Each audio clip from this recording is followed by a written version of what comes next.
ప్రజలందరికీ కూడా హృదయపూర్వకంగా నమస్కారాలు. ఇవాళ తెలంగాణ రాష్ట్రంలో ఒక ఆడబిడ్డగా ప్రజల మధ్యలో 20 సంవత్సరాల నుండి పనిచేసినటువంటి వ్యక్తిగా నేను తెలంగాణ జాగృతి సంస్థను 19 సంవత్సరాల నుంచి ప్రజాహితం కోసం తెలంగాణ ప్రజల కోసం నడుపుతున్నటువంటి వ్యక్తిగా తెలంగాణ జాగృతి జనంబాట పేరిట మొత్తం యావత్ తెలంగాణను కూడా పర్యటన చేస్తున్న విషయం మీ అందరికీ తెలిసిందే. ఇట్లా పర్యటన చేస్తున్నటువంటి సందర్భంలో అనేక అంశాలు నా దృష్టికి వస్తూ ఉన్నాయి. ఒకటి, ప్రజలకు సంబంధించి ఏవైతే వసతులు కల్పించడంలో బీఆర్ఎస్ ప్రభుత్వం కాంగ్రెస్ ప్రభుత్వం విఫలమైందో ఆ అంశాలు నా దృష్టికి వస్తూ ఉన్నాయి. At the same time BRS ప్రజాప్రతినిధులు కాంగ్రెస్ ప్రజాప్రతినిధులు చేసినటువంటి అక్రమాలు ఆక్రమణలు దురాగతాలు దాష్టికాలు ఇవన్నీ కూడా నా దృష్టికి వస్తూ ఉన్నాయి. నేను ఏమాత్రం మొహమాటం లేకుండా ఏ పార్టీకి సంబంధం లేకుండా తెలంగాణ బిడ్డగా తెలంగాణ ఆడబిడ్డలకు ఉండేటటువంటి పౌరుషాన్ని ప్రదర్శిస్తూ నాకు వచ్చినటువంటి ప్రతి ఒక్క అంశాన్ని కూడా ప్రజలతో షేర్ చేసుకుంటున్నాను. నేను దాంతో ఏమవుతుంది, చాలామంది యొక్క అక్రమాల పుట్టలు కదులుతున్నాయి, వాళ్ళ పాపాల పునాదులు కదులుతున్నాయి. దాంతో నా మీద దాడి ప్రారంభించి, ఏంటి దాడి, నేను కాంగ్రెస్ పార్టీతోని అంటకాగి ఉన్నాను, కాంగ్రెస్ పార్టీతోని అండర్స్టాండింగ్తో నేను పనిచేస్తున్నాను, ఎందుకంటే నాకేదో ఫైనాన్షియల్ బెనిఫిట్ కోసం నేను పనిచేస్తున్నా అని చెప్తున్నారు. దీనికి ఎక్కడ మొదలుపెట్టిండ్రు, నేను ఎప్పుడైతే జాగృతి జనంబాట అని చెప్పి బయటికి రావాలనుకున్నానో ముందు సోషల్ మీడియాలో ఒక ప్రచారం మొదలుపెట్టిండ్రు. నా భర్త గౌరవనీయులు అనిల్ కుమార్ గారి ఫోటోను చూపిస్తూ దాంట్లో ఏవి రెడ్డి గారు అనేటటువంటి వ్యాపారవేత్త నా భర్త కలిసి ఏదో ల్యాండ్ లావాదేవీలు చేశారు, ఆ ల్యాండ్ లావాదేవీ వల్ల నాకేదో పెద్ద ఎత్తున ఫైనాన్షియల్ బెనిఫిట్ అయింది, అట్లా నాకు కాంగ్రెస్ పార్టీకి అవినాభావ సంబంధం ఉంది అనేటటువంటి అంశాన్ని ప్రజల మధ్య ప్రమోట్ చేసే ప్రయత్నం చేస్తున్నారు. ఈ వెకిలి ప్రయత్నాలు చేస్తున్నటువంటి గుంటనక్కలందరూ కూడా నేను చెప్తా ఉన్నా, నేను ఇంకా మీ చిట్టా విప్పడం ప్రారంభించలేదు, ఓన్లీ టాస్ వేసిన అంతే. ఆ టాస్కే ఇంత భయపడితే ఎట్లా మీరు? ముంగటి ఇంకా టెస్ట్ మ్యాచ్ ఉంది, మామూలుగా అనుకుంటారే ఇది కథ, జస్ట్ టాసే. ఇప్పటికే గెలిచినాం ఆల్రెడీ మేము జాగ్రత్తలు, ఎందుకు భయపడుతున్నారు మీరు ఇంతగా? ఏమన్నాడు నా భర్త, మీరు అధికారంలో ఉన్న 10 ఏళ్ళలో వెళ్ళాడని వచ్చి మిమ్మల్ని ఒక పని అడిగినామా మేము? ఎక్కడన్నా ఎప్పుడన్నా ఒక ఫేవర్ అడిగినామా మిమ్మల్ని? ఒక్క విషయంలో అన్నా అవుట్ ఆఫ్ ద వే పోయి ఏ ఒక్క మంత్రితోని కానీ కేసీఆర్ గారితో కానీ కేటీఆర్ గారితో కానీ హరీష్ రావు గారితో కానీ నా భర్త కానీ నేను కానీ ఏమన్నా ఫేవర్ తీసుకుని ఉంటే చెప్పండి, దమ్ముంటే చెప్పండి. ఊరుకుంటుంటే తమాషాలు చేస్తున్నారు. మీరు వెకిలి ప్రయత్నాలు మానుకోండి. నేను మీ మీద చేసినటువంటి ఆరోపణలకు మీకు దమ్ముంటే సిగ్గుంటే ప్రజాస్వామ్యంలో ప్రజల మధ్యలో ఉండాలనుకుంటే జవాబు చెప్పండి. అంతేగాని నా మీద మొరిగేటటువంటి వాళ్ళందరినీ వదిలిపెట్టి ఏది పడుతుంది మాట్లాడితే నేను చూస్తూ ఊరుకుంటాను అనుకోవద్దు. నేనేం తప్పు చేయలేదు. బీఆర్ఎస్ ఉన్నటువంటి అధికారంలో ఉన్నటువంటి 10 సంవత్సరాలలో ప్రభుత్వం నుండి నేను ₹1 కూడా లాభం పొందలేదు. మీరు చేసినటువంటి అక్రమాలన్నీ నా మీద ఆపాదిద్దామని చూసుకుంటే నేను ఊరుకునే వ్యక్తిని కాదు. నీతి నిజాయితీ నా వైపు ఉంది కాబట్టి నేను ఇలా ధైర్యంగా కుండబద్దలు కొట్టినట్టు ఎక్కడికి పోయినా మాట్లాడుతున్నా. నాకు ఎవరితో అండర్స్టాండింగ్ లేదు, ఎవరితో వ్యాపారం లేదు. నా భర్త ఎప్పుడైతే టీఆర్ఎస్ అధికారంలోకి వచ్చిందో నేను నా భర్త ఒకటే విషయం అనుకున్నాం. అమెరికా నుండి 2004లో మేము వస్తే నేను ఉద్యమంలో ఉన్నా, ఆయన వ్యాపారంలో ఉన్నాడు. ఇల్లు గడవాలి కదా, మీ లెక్క మంది మీద వాడు దోసుకోలే. నేను ఎప్పుడు మీ లెక్క నేను ఎవరిని వాడి వసూలు చేసుకొని ఉద్యమాలు నడపలేను. సమయం సందర్భం వచ్చినప్పుడు నా నగలు కుదబెట్టి బతుకమ్మ చేసిన నేను. అందుకే ఇంత పౌరుషం నాకు. ఉద్యమంలో మీరు ఎవరెవరి దగ్గర దోసుకున్నారు, ఏ స్టూడియోల దగ్గర పోయి ధర్నాలు చేసి వాళ్ళతో కాంప్రమైజ్ అయిండు, అన్నీ తెలుసు సంగతులు. చెప్పలేదు, ఎందుకంటే సిగ్గుపోతుంది తెలంగాణ వాళ్ళదని. నవ్వేటోళ్ళ ముందట జారిపడొద్దు అన్నారు కాబట్టి చెప్పలేదు. మీరు ఊరికే తమాషాలు చేసి నాతో పెట్టుకుంటే మాత్రం మామూలు చిట్టాలేదు నా దగ్గర. ఇవాళ నేను ఫస్ట్ టీ న్యూస్కి లీగల్ నోటీస్ పంపిస్తా ఉన్నా. నా భర్త పేరు పెట్టి కృష్ణారావు అనేటటువంటి ఎమ్మెల్యే గారు ఏదైతే ప్రెస్ మీట్ పెట్టినరో, మీరేమన్నా ఆల్తు ఫాల్తు social media channel T news అంటే శాటిలైట్ ఛానల్, మీరు ఒక పార్టీని రిప్రజెంట్ చేసే ఛానల్, కనీసం వెరిఫై చేసుకోరా? ఏది పడితే అది వేసేసుడేనా? వేరే వాళ్ళది వేస్తే వాళ్ళు ఊరుకున్నారేమో, నేను ఊరుకునేదాన్ని కాదు, ముందే చెప్తున్నాను. టీ న్యూస్కి లీగల్ నోటీస్ ఇస్తున్నాం. 1 వీక్లో పబ్లిక్ అపాలజీ చెప్పాలి బిడ్డ, పబ్లిక్ అపాలజీ. కోర్టుకి ఈడుస్తాం ఏమనుకుంటున్నారు. తర్వాత ఏలేటి మహేశ్వర్ రెడ్డి గారు, వీరికి కూడా నోటీస్ ఇస్తున్నాం, లీగల్ నోటీసు. 1 వీక్లో మీరు కూడా తప్పుడు సమాచారాన్ని ప్రజలకు ఇచ్చినందుకు, నా భర్త గారికి నా యొక్క పరపతిని దెబ్బతీసే ప్రయత్నం చేసినందుకు నాకు పబ్లిక్ అపాలజీ చెప్పాలని మహేశ్వర్ రెడ్డి గారిని డిమాండ్ చేస్తూ ఉన్నాను. అట్లానే మాధవర్ కృష్ణారావు గారిని మీరు కూడా 1 వీక్ లోపల అపాలజీ చెప్పాలి, లేకపోతే కోర్టుకి ఈడుస్తాం, కోర్టు నుండి క్షమాపణ చెప్పిస్తాం. ఇది నాకు సంబంధం లేని వ్యక్తులు. నేను జాగృతి జనంబాట కార్యక్రమంలో పోతూ ఉంటే సడన్గా సోషల్ మీడియాలో ప్రచారం ప్రారంభమవుతుంది. వెంటనే ఏలేటి మహేశ్వర్ రెడ్డి గారు బీజేపీ ఫ్లోర్ లీడర్, ఆయనకి ఏం పనో నాకు అర్థం కాదు, ఆయనకు నాతోనేముందో అర్థం కాదు, నన్నంటే పొలిటికల్గా ఆయనకి ఏం లాభం వస్తుందో నాకు అర్థం కాదు. ఆయన బయటకు వచ్చి సీరియస్గా ప్రెస్ మీట్ పెట్టిండు. ఓకే, ఏం పెడతాడు ప్రెస్ మీటు? ఒక ఫోటో ఉన్న కాపీ తీసుకొని నా భర్తది, దాంట్లో ఏవి రెడ్డి గారి పేరు ఉంది, అది చూపించుకుంటే ఇగో వీళ్ళకి వ్యాపారాలు ఉన్నాయని చెప్తుంటాడు. అసలు ఆయనకి ఏం సంబంధం? అది ఏమన్నా పొలిటికల్ ఇష్యూవా? ఎందుకు మాట్లాడిండు?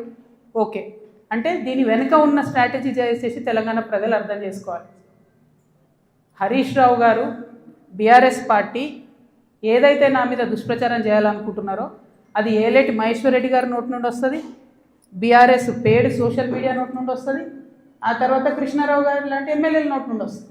అంటే వీళ్ళందరూ ఒక స్ట్రాటజికల్గా ఏంటంటే, ఆడపిల్ల బయట తిరుగుతుంది, ఈమెకు అన్ని విషయాలు అర్థమవుతున్నాయి, ప్రజలు వచ్చి చెప్పుకుంటున్నారు, బాధితులు వచ్చి చెప్పుకుంటున్నారు, ఈమె ఇంకా చెప్తే భయం అవుతుంది, మాకు ఇబ్బంది అవుతుంది అని చెప్తున్నారు.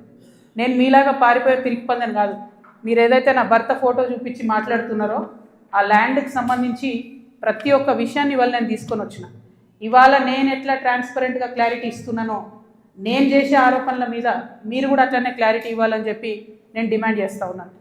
ముందుగా మీరు ఏదైతే కాపీ చూపిస్తున్నారో మా హస్బెండ్ది ఏవి రెడ్డి గారిది ఉన్నటువంటిది, అది 2 సర్వే నంబర్లకు సంబంధించినటువంటి ల్యాండ్.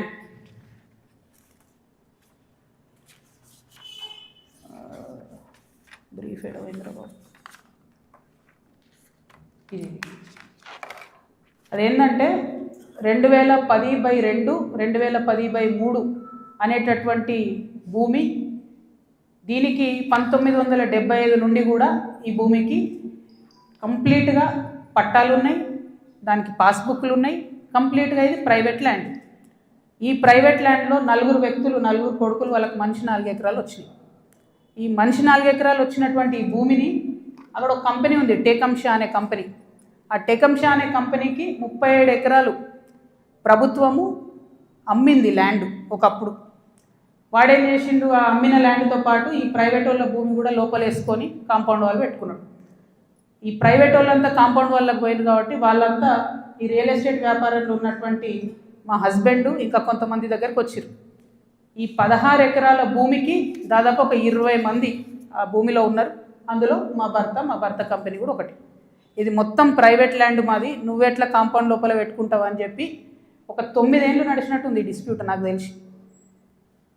ఇది మా ల్యాండ్ అని వీళ్ళు, కాదని వాళ్ళు.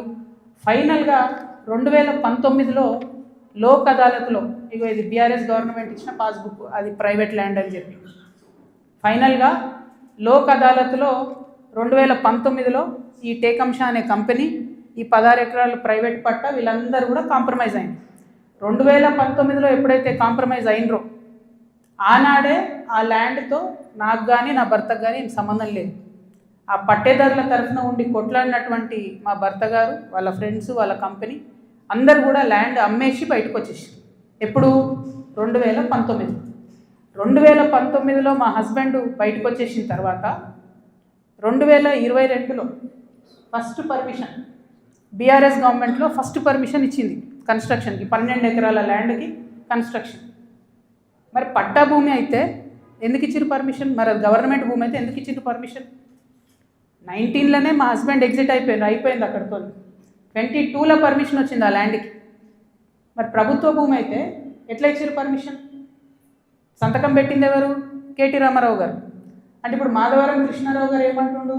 కేటీ రామారావు గారు సంతకం పెట్టిండు అంటున్నా? కేటీ రామారావు గారు సంతకం తప్పంటుండా? ప్రభుత్వ భూమిని కేటీఆర్ గారు సంతకం పెట్టి ఇచ్చింది అంటురా? ఏమంటుండ్రు? ఆ విషయం ప్రజలకు చెప్పాలి ఫస్ట్. ఇప్పుడు నేను ఆరోపణ చేస్తాను ఏంది, ఎలక్షన్కి పోయే ముందు అక్టోబర్ 7, 2023 అందరం ఎలక్షన్ దాంట్లో ఉన్నాం. ఎలక్షన్ జోన్లో ఏదైతే ల్యాండ్తో 2019లో మా భర్తకు సంబంధం లేకుండా పోయిందో 2023 అక్టోబర్లో బీఆర్ఎస్ ప్రభుత్వం కేటీఆర్ గారి మినిస్ట్రీ నుంచి 5 ఎకరాలకు చేంజ్ ఆఫ్ ల్యాండ్ యూజ్ ఇచ్చింది. అంటే ఇండస్ట్రియల్ భూమిని రెసిడెన్షియల్ భూమి కింద మార్చుకోవచ్చు అని చెప్పింది. మరి ఇది ఎట్లా వచ్చింది? ఏంది ఇది? ఎందుకు ఇచ్చారు ఎలక్షన్ కన్నా 2 రోజుల ముందు? ఏం లావాదేవీలు జరిగినాయి? దీంట్లో కృష్ణారావు గారి పాత్ర ఏంది? ఈ వ్యాపారం చేసే వ్యక్తి మీ సుట్టమట కదా, ఆయన పేరు నేను ఎందుకు చెప్తా బయట, కానీ మీ సుట్టమట కదా. మరి మీరు చేయించుకురా దగ్గరుండి? ఏంది ఇది? దీనికి నాకు సమాధానం చెప్పాలి. కేటీఆర్ గారు చెప్తారా, బీఆర్ఎస్ పార్టీ చెప్తుందా, కృష్ణారావు గారు చెప్తారా? దీనికి సమాధానం చెప్పాలి. ఎట్లా ఇస్తారు చేంజ్ ఆఫ్ ల్యాండ్ యూజ్? ఈ ల్యాండ్తో మాకు సంబంధమే లేదు. 5 ఎకరాలకు బీఆర్ఎస్ గవర్నమెంట్లో చేంజ్ ఆఫ్ ల్యాండ్ యూజ్ వస్తుంది. నిన్నగాక మొన్న 6 ఎకరాలకు కాంగ్రెస్ గవర్నమెంట్ కూడా అదే ల్యాండ్లో చేంజ్ ఆఫ్ ల్యాండ్ యూజ్ ఇచ్చింది. అంటే బీఆర్ఎస్ వాళ్ళు సపోర్ట్ చేసిన వ్యాపారవేత్తల్ని యాజ్ ఇట్ ఈస్గా కాంగ్రెస్ వాళ్ళు కూడా సపోర్ట్ చేస్తున్నారు. ఏంది ఇది? మరి ఎవరికి అండర్స్టాండింగ్ ఉంది? నాకుందా అండర్స్టాండింగ్? మీకుందా? మీ గుంపులు ఉన్న మనుషులది ఇగో ఇదే ఏవిరెడ్డి గారితో నవనామి వెంచర్స్, ఇదే ఏవిరెడ్డి గారితో పోచంపల్లి శ్రీనివాస్ రెడ్డి అనేట ఆయన పార్ట్నరు. ఈయన ఎవరు దోస్తు, ఎవరు బినామీ? పొద్దుగాలు లేస్తే రామన్నతోనే ఉంటాడు, కేటీఆర్ గారితోనే ఉంటాడు ఈయన. ఎవరైనా మరి మీకున్నాయా సంబంధాలు? నాకున్నాయా? పందెం కోడ్ల కేసు ఉండే శ్రీనివాస్ రెడ్డి అనేట ఆయన మీద, ఏమైనా చేసిండ్రా? ఆయన ఫామ్ హౌస్లో పందెం కోడ్లు ఆడించారని అరెస్ట్ అన్నారు, పోలీసులు అన్నారు, ఏదో అన్నారు, చేసిండ్రా? ఎందుకు చేయలేదు మరి? అంటే ఎవరిని కాపాడుతున్నారు? ఎవరికి బంధుత్వాలు ఉన్నాయి? ఏదో ఆడపిల్లను ఊరుకుంటా మీరు తమాషా చేస్తా అనుకుంటారేమో, తోలు తీస్తే ఒక్కొక్కరిది పట్టుకొని చెప్తున్నాను. ఇప్పుడు కృష్ణారావు సంగతి చెప్తున్నా, పాపం చిన్నోడు యాక్చువల్లీ. ఈయన ఎన్నుకుండి ఎవరు ఆడిస్తున్నారు, ఆ గుంటనక్క సంగతి కూడా చెప్తా తర్వాత. కానీ కృష్ణారావు గారు నా మీద మాట్లాడంగానే ఇగో ఇంతమంది, ఇది కూడా పట్టుకోను కాగితం పైకి, అది పట్టుకోండి ఒకసారి, అది చూపి. ఇంతమంది బాధితులు వాళ్ళంతా ఫోన్లు చేసి ఎకరాలు ఇన్ని ఉన్నాయి అక్క, దయచేసి మాట్లాడండి అక్క. నిన్నటి నుంచి ఫోన్. ఓ దగ్గర 16 ఎకరాలు, ఓ దగ్గర 400 ఎకరాలు, CS 14 ల్యాండ్స్, మామూలుగా లేదు. ఒక దగ్గర ఎంత ఘోరం అంటే ఆఖరికి హైడ్రా కూడా పోయి కూలగొట్టింది. ఇక ఇంకొకటి క్లియర్గా చెప్తా పట్టు, ప్రణీత్ కన్స్ట్రక్షన్ ఒకటి ఉంది. ఎంత ఘోరం అంటే ఇది, ఇంట్లో కృష్ణారావు గారి అబ్బాయి, నాకు అబ్బాయి పేరు చెప్పడం ఇష్టం లేదు ఎందుకంటే ఆయన పాలిటిక్స్లో లేడు కాబట్టి, కృష్ణారావు గారి కొడుకు ఆయన డైరెక్టర్గా ఉన్నప్పుడు ఈ 70 ఎకరాల వెంచర్, పెద్ద వెంచర్ 70 ఎకరాలు మీకు కనబడుతుంటుంది. మొత్తం విల్లాలు కట్టిరు, ఇది పట్టుకోలేదు, మొత్తం విల్లాలు కట్టిరు, అన్ని A to Z విల్లాలు కట్టిరు. ఇలా ఎన్ని అలిగేషన్స్ ఉన్నాయంటే, ఇక్కడ నేను ఎల్లో మార్క్ చేసిన రోడ్ మొత్తం గవర్నమెంట్ రోడ్, అది కబ్జా, అది లోపలనే ఉంటుంది, దాని చుట్టూ కాంపౌండ్ వాళ్ళు. ఇక్కడ అసైన్ ల్యాండ్స్ ఉన్నాయి, అది కబ్జా. ఈ మధ్యలో చెరువు ఉంది, ఈ చెరువు 10 ఎకరాలు ఉంది అని చెప్పి, 10 ఎకరాల చెరువు ఇది అని చెప్పి ప్రభుత్వం సర్టిఫికేట్ ఇచ్చింది. 2021లో ఇది అఫీషియల్గా రెరాకి ఇచ్చిన డాక్యుమెంట్. నేను మీలాగా ఆగమాగం ఎడ్డెడ్డి మాట్లాడా, దొంగ డాక్యుమెంట్లు చూసి అసలే మాట్లాడా. 2021లో మీ కంపెనీ నుండి మీరు రెరాకి ఇచ్చిన దాంట్లో మా వెంచర్ మధ్యలో ఉన్నటువంటి చెరువు 10 ఎకరాలని మీరు చెప్పారు. అయిపోయిందా? అదే మళ్ళీ 2021లో 2024 వచ్చే వరకు ఏమవుతుందంటే ఆ చెరువు 6 ఎకరాలకు వస్తుంది. అంటే 4 ఎకరాలు ఎవరు మింగిన మధ్యలో, ఇది 6 ఎకరాలని మళ్ళీ అఫీషియల్గా ఇరిగేషన్ డిపార్ట్మెంట్ ఇచ్చింది. ఇప్పుడు ఇంకా ఘోరం ఏంటంటే, ఈ మొత్తం 71 ఎకరాల ఈ సామ్రాజ్యంలో చుట్టూ కాంపౌండ్ వాల్ కట్టింది. అంటే ఈ చెరువు యాక్సెస్ ఓన్లీ ఆ విల్లా వాళ్ళకు ఉంటుంది. యాక్చువల్లీ అది ఊరిది చెరువు, అంటే మీ అయ్యా జాగిరా, చెరువు లోపలేసుకొని చుట్టూ కాంపౌండ్ వాల్ పట్టుకుంటే ఆ ఊరోళ్ళు వాడుకోవద్దా చెరువును? హైడ్రాకి దమ్ముంటే రేవంత్ రెడ్డి గారికి కానీ గవర్నమెంట్లో ఉన్న వ్యక్తులకి ఈ వెంచర్తో సంబంధం లేకపోతే యాక్సెస్ ఓపెన్ చేయండి దానికి. ఓపెన్ చేయండి. చెరువు మధ్యలో ఉంటుంది, చుట్టూ విల్లా, ఎక్కడికక్కడ కేజీఎఫ్ సామ్రాజ్యాలు. ఇంకొక మాట చెప్పిండు కృష్ణారావు గారు, ఏందో 307 గాజుల రామారంలో నేను ఏందో కబ్జా పెట్టినా అని చెప్పిండు. అది కబ్జా పెట్టింది నువ్వు వివేకానందే కదా, వివేకానంద గారు కదా, కేపీ వివేకానంద. ఎవరిని పోయినా చెప్తారు ఆడ అడిగితే. నేను కూడా పోయి వచ్చిన మొన్న హైదరాబాద్ పోయి కూలిస్తే. CS14లో ఎట్లయితే నువ్వు చిన్న చిన్న పేద బిడ్డలని 80 గజాలు 100 గజాలకు ల్యాండ్ అమ్ముతున్నావో, దొంగ రిజిస్ట్రేషన్స్ ఆ కాగితాలు సృష్టించి, అట్లనే గాజుల రామారంలో కూడా అదే చేస్తున్నారు. 80 గజాలు 100 గజాలు పాపం వాళ్ళు కష్టపడి సంపాదించుకున్న డబ్బుతోని మీరు అమ్ముతున్నారు, దగ్గర ఉండవి మీరు అట్లా సెటిల్మెంట్స్ చేస్తున్నారు. ఇప్పుడు ఏమవుతుంది, సడన్గా హైడ్రాన్ మేము మాసంటోళ్ళం తిట్టగానే పోయి ఆడ పేదవాళ్ళ గుడిసెలు కూడా కొడతారు. మీకేం నష్టం అవుతుంది? ఆ పేదవాళ్ళ మీద కూడా మీరు ఏరుకుంటున్నారు పైసలు. అన్యాయం ఇది. 307 సర్వే నెంబర్తో నాకు సంబంధం లేదు. నా భర్త ఫోటో ఏదైతే చూపించారో దాని గురించి నేను ఇప్పటివరకు ఎక్స్ప్లెనేషన్ ఇచ్చిన. ఆ ఎక్స్ప్లెనేషన్తో పాటు కృష్ణారావు గారితో పాటు టీ న్యూస్ ఛానల్తో పాటు ఎలిమినేటి ఈయన పేరు మహేశ్వర్ రెడ్డి, అల్లేటి మహేశ్వర్ రెడ్డి గారికి కూడా లీగల్ నోటీసులు ఇస్తున్నాం. ఇంకా గమ్మత్ ఏంటంటే, ఇప్పుడు ఈ చెరువు దీని మధ్యలో ఉన్న చెరువు అని చెప్పిన కదా, ఆ చెరువు పేరు ఏంటి అంటే ఎండి ఉస్మాన్ కుంట. ఇక బీఆర్ఎస్ ప్రభుత్వంలో కేటీఆర్ గారి హయాంలో అద్భుతంగా ఏం జరిగిందంటే, బోల్డని చెరువులను ప్రైవేట్ బిల్డర్స్కి డెవలప్మెంట్కి అండ్ బ్యూటిఫికేషన్ కానీ ఇచ్చారు. ఇలా కొన్ని జెన్యూన్ ఉన్నాయి, మంచినే వాళ్ళు పాపం బ్యూటిఫికేషన్ చేసారు CSR కింద.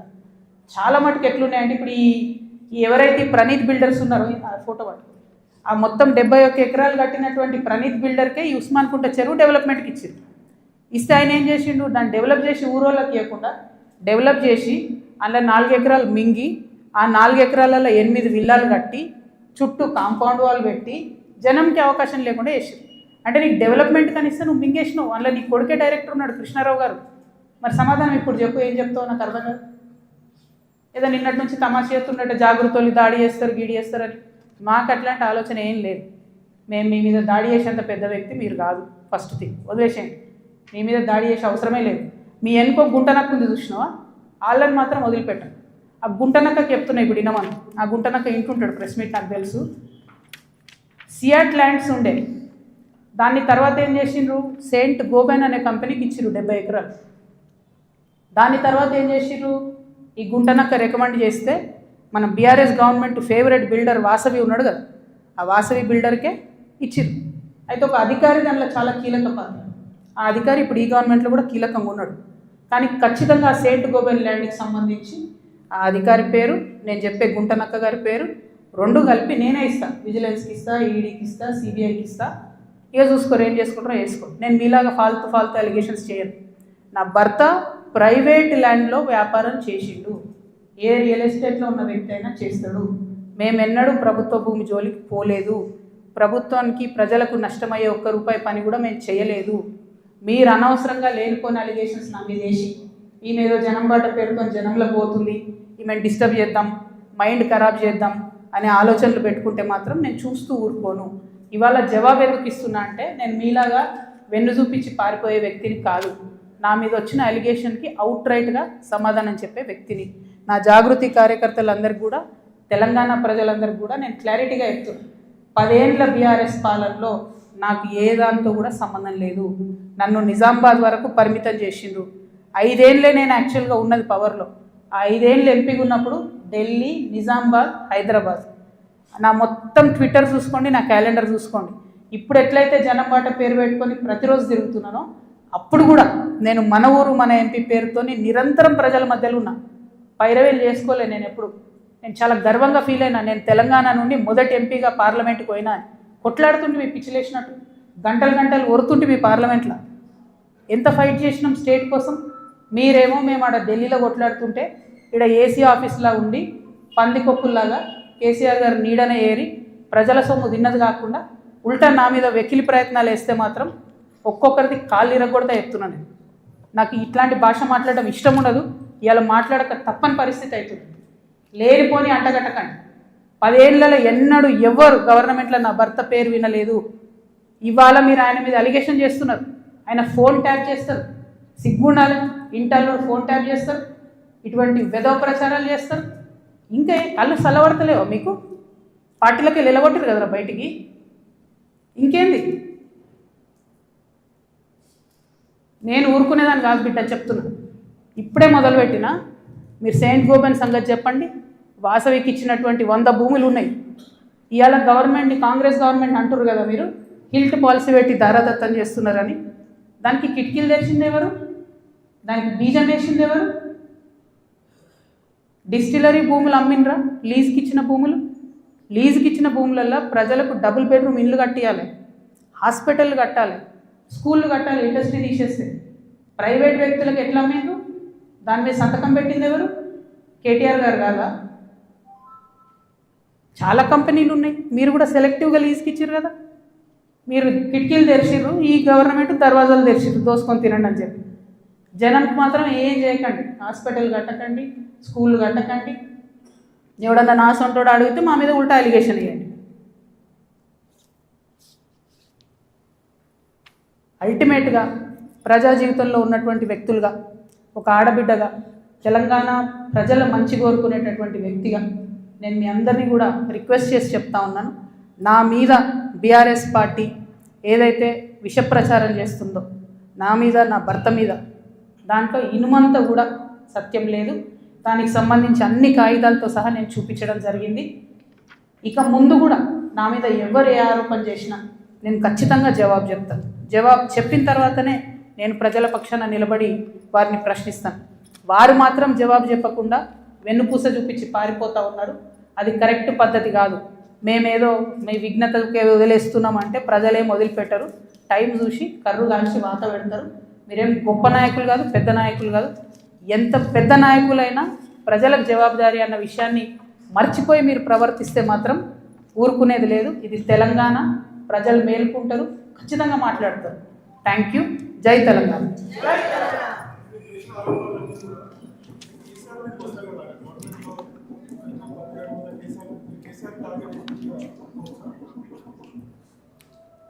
చూడు బ్రదర్, చాలా మిస్టేక్స్ జరిగినాయి బీఆర్ఎస్ గవర్నమెంట్లో.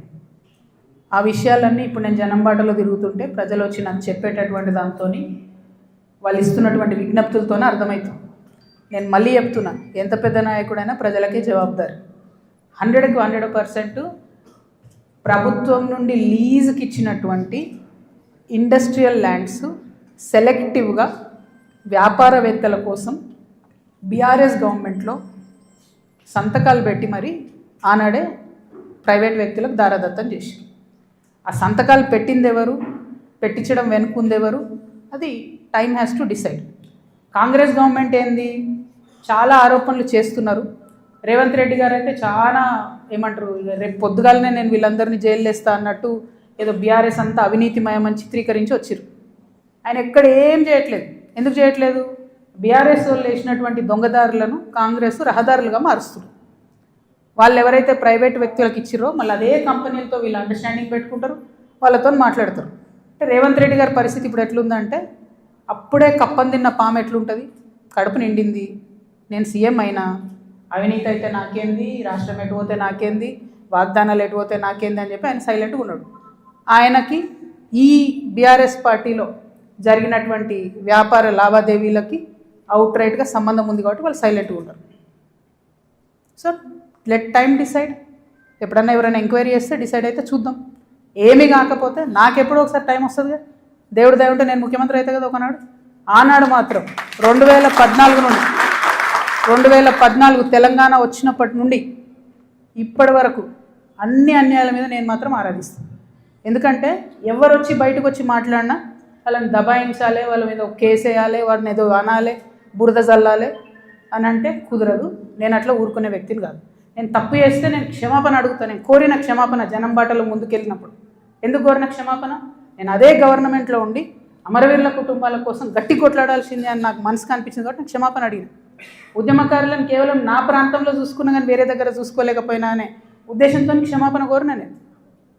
అట్లే చెప్తున్నా, నేను తప్పు చేస్తే ప్రజలకే చెప్తారే తప్పు చేసినారా భయ్ సారీ అని. నేను తప్పు చేయలే, అందుకే ధైర్యంగా చెప్తాను నేను తప్పు చేయలే. అయినా సరే నా మీద ఏదో బుర్ర జల్లాలి అంటే ఊరుకోను. భగవంతుడు నాకు అవకాశం ఇచ్చినప్పుడు మాత్రం అన్ని బండారాలు కూడా బయటికి తీస్తాను. నేనేడో టార్గెట్ చేసిన భయ్. ఇప్పుడు నేను నిన్ను కొడితే నువ్వు నన్ను కొట్టవా చెప్పు. వాళ్ళు నన్ను టార్గెట్ చేస్తే నేనేం చేయాలి మరి? నేను ఊరుకోవాలను? నేనైతే గాంధీ తాతను కాదు, నేను అస్సలే మంచిదని నేను చెప్తున్నాను. నేను కేసీఆర్ గారు అంతా ఓపిక నాకు లేదు. అస్సలే మంచిదాన్ని కాదు, నేను ఊరుకోను. నన్ను కొడితే 2 కొడతా ఉల్టా, ఎందుకంటే నాకు తప్పు లేకుండా కొడుతున్నారు, నాకు తప్పు లేకుండా మాట్లాడుతున్నారు. అది కరెక్ట్ కాదు కదా. ఏం రోగం చెప్పు, నేను ఏమంటున్నా? నేను జనంలో పోతున్నా, పిచ్చి లేచినట్టు పొద్దు నుండి రాత్రి వరకు ఎందుకు తిరుగుతున్నా నేను? ఐ వాంట్ టు అండర్స్టాండ్ ఏం జరిగింది. 10 ఏళ్ళు బీఆర్ఎస్లో, 2 ఏళ్ళు కాంగ్రెస్లో, ఏం జరగలే. నిన్న పోయినాం, ఆ నల్ల నీళ్ళు, అది ఎంత బాధ అనిపించింది చూస్తే. ట్యాప్లో డ్రైనేజ్ వాటర్ వస్తాయని ఇప్పటికి కూడా హైదరాబాద్ మహానగరంలో. ఇంకా అంత అందమైన నగరానికి కేటీఆర్ గారు నేను ఇట్లా చేసినా అని, ఇప్పుడు రేవంత్ రెడ్డి గారు గ్లోబల్ సమ్మిట్ పెట్టి నేను ఇట్లా చేసినా అని ఏం లాభం చెప్పు? ఆడబిడ్డలకు ఒక డెలివరీ హాస్పిటల్ ఉండదు, నల్లలో మోరు నీళ్ళు వస్తాయి. ఇదో మహానగరం, దీనికి సంతోషపడాలి. ఎవరొకరు అడగాలి కదా. అడిగితే కేసులు, అడిగితే లొల్లి, ఇంతే. ఏం భయపడేదాన్ని కాదు నేను, ముందుకే పోతా, వెనుకకైతే పోయేది లేదు. వస్తే లొల్లెందుకుంటుండేనే, వస్తే లొల్లెందుకుంటుండే? 5 ఏళ్ళు నన్ను ఓడగొట్టి ఇంట్లోనే కూర్చోబెట్టిరు కదా. వద్దంటే బలవంతంగా ఎమ్మెల్సీ ఇచ్చిర్రు. నేను అప్పటి కూడా అడిగిన, నాకు ఎంపీ క్యాండిడేట్గా నన్ను డిక్లేర్ చేయండి, నేను ప్రజల మధ్యలో ఎక్కడైతే ఓడిపోయినా అక్కడే ప్రజల ప్రేమను గెలుచుకుంటా అని చెప్పిన. అవకాశం ఇవ్వలే నాకు, తిరగనీయలే. మా కాన్స్టిట్యున్సీలో కూడా ప్రతి ఎమ్మెల్యేను ఎవరో ఒకరు మేనేజ్ చేసుడు, వాళ్ళు నాకు ఎక్కడికక్కడ కాళ్ళల్లో కట్టెలు పెట్టుడు, కాన్స్టిట్యున్సీ నుంచి ఎవరైనా వచ్చి కలిస్తే బెదిరించుడు. నువ్వు ఎట్లా కలుస్తావు, అక్కతో నీకేం పని?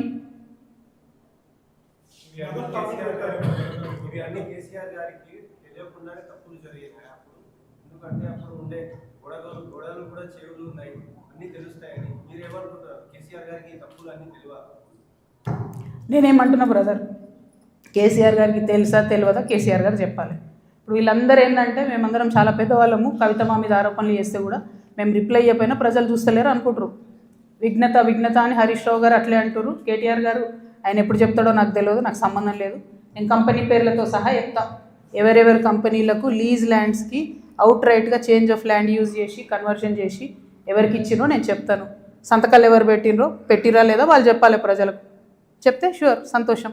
ట్రాన్స్పరెన్సీ కదా ప్రజలు కోరుకునేది.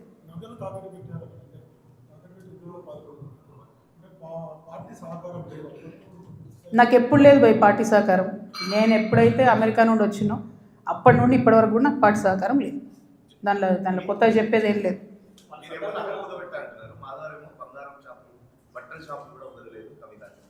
ఆయన పాపం ఆయన వాడుకుంటుర్రే, ఆయన ఎనుకో గుంటనక్కు ఉంది, ఆ గుంటనక్క ఆయన రెచ్చగొట్టి వాడుకుంటుంది. టైం వస్తే చెప్తా కదా. ఆ గుంటనక్కకి చెప్పినా కదా, ఏదైతే సెయింట్ గోబెన్ ల్యాండ్లో ఒక అధికారి ఇప్పుడు రెడీగా ఉన్నాడు చెప్పడానికి సిబిఐ దగ్గర, ఈడీ దగ్గర, అప్పుడు తెలుస్తుంది వాళ్ళకి. నేను ఒకటే క్లారిటీగా చెప్తున్నా, మీరు ఎంతోసేపు నన్నేదో చేద్దాం, ఆడపిల్ల కదా పాపం భయపెడితే బెదురుతుందేమో అనుకుంటున్నాను. కుదరదు బాస్, కుదరదు. ఇది మారింది, పాలిటిక్స్ మారింది, టైం మారింది, అట్లా కుదరదు.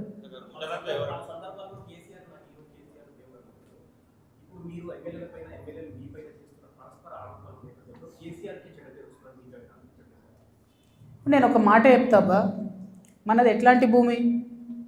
భగవంతుడు రామచంద్రుడి కోసం కనా కష్టాలు పడి పాపం గుడి కడతాడు రామదాస్ అంటే. ఆయన తీసుకుపోయి నిజాం జైలు వేస్తాడు. ఆ జైలు వేసిన టైంలో కూడా రక్షించడానికి రాకపోతే ఏమంటాడు రామదాస్ ఏమంటాడు? మనది ఎట్లాంటి భూమి? పోతన లాంటి గొప్ప కవి రాజు వచ్చి అంకితం ఏమంటే కూడా ఇయ్యడు. మనది ఎట్లాంటి భూమి? చాకలైలమ్మ లాంటి మామూలు మహిళ నాలాగానే ఏం లేదు, ఎవరు సపోర్ట్ లేరు, నిలబడి గుత్ప పట్టుకొని కొట్లాడింది. నేను అంతే, ఆ స్పిరిట్ ఉంది, అదే వేస్తాను. ఎవరేమనుకుంటారు ఏమనుకుంటారు నైసిటీస్ లేవు. ఎందుకంటే లైన్ వాళ్ళు దాటిరు, నేను దాటలేదు. ఏది పడితే అది మాట్లాడి తూరుకుంటా. ఏమన్నాడే నా భర్త, మీరు ఎప్పుడన్నా విన్నారా? అధికారంలో ఉన్న 10 ఏళ్ళు మీరంతా కూడా రిపోర్టర్లే కదా, ఎప్పుడన్నా విన్నారా? ఆయన పేరు విన్నారా? ఏదైనా పైరవీలు విన్నారా? ఏం లేకుండా అది అన్యాయం కదా, టూ మచ్. ఊరుకోం, ఇంకా మస్తు అయిపోయింది. Thank you. జై తెలంగాణ.